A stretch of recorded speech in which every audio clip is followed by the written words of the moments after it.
I really didn't want to come on here and show everyone what my skin looked like when I was going through my lowest point of my confidence with my peri-oral dermatitis journey. But you know what? I am feeling generous and I will give you an insight to what my skin looked like before, because it was not good and my skin was cracking and bleeding in my smile lines. So not good. Not good. I had used an antifungal cream the day before this photo was taken, and then the day after is when my smile lines started bleeding, and I was spiraling, like losing it. I didn't know what to do, and I thought, well, if I can try some tallow, and if it doesn't make my skin feel like it's bleeding and falling off my face, then what harm could it do? It actually felt healing when I put it on my skin, and I thought, maybe I'll keep using it. Another one from the history books. This is just before I was going to Fred again, and I was crying in the car because I felt so ugly and my skin hurt so much from when I was crying. The tears going into where my dermatitis was stinging so badly, and it was really sending me over the edge. And as a full disclaimer, I also want to say this is what my skin is looking like now. It is not a sponsored post. I wish it was, because I'd be making money off this, but it's not. And we don't have a creator fund in Australia. For those of you who think that we do, we don't.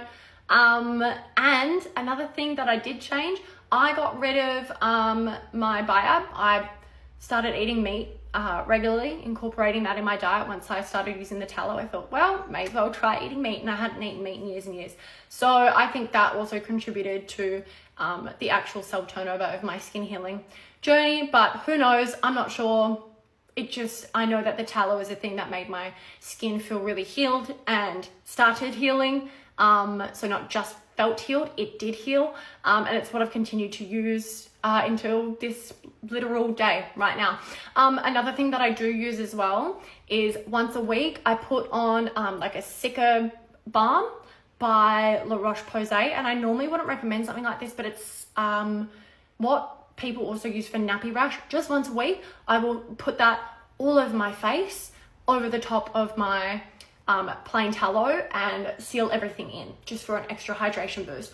I don't recommend that to everyone. This is just something that I do personally, and I would say go and talk to a professional. But if you couldn't afford to talk to a professional or a derm about this, and you're thinking of ways that you might be able to heal it naturally yourself, try tallow if you want, and if you don't want to, that's fine. But when I went and talked to a professional, they prescribed me with things that made my skin worse. So thought I would share my journey to hopefully help one other person from experiencing what I went through. I don't know. If you have questions, feel free to ask. I've been trying to answer as many comments as I can.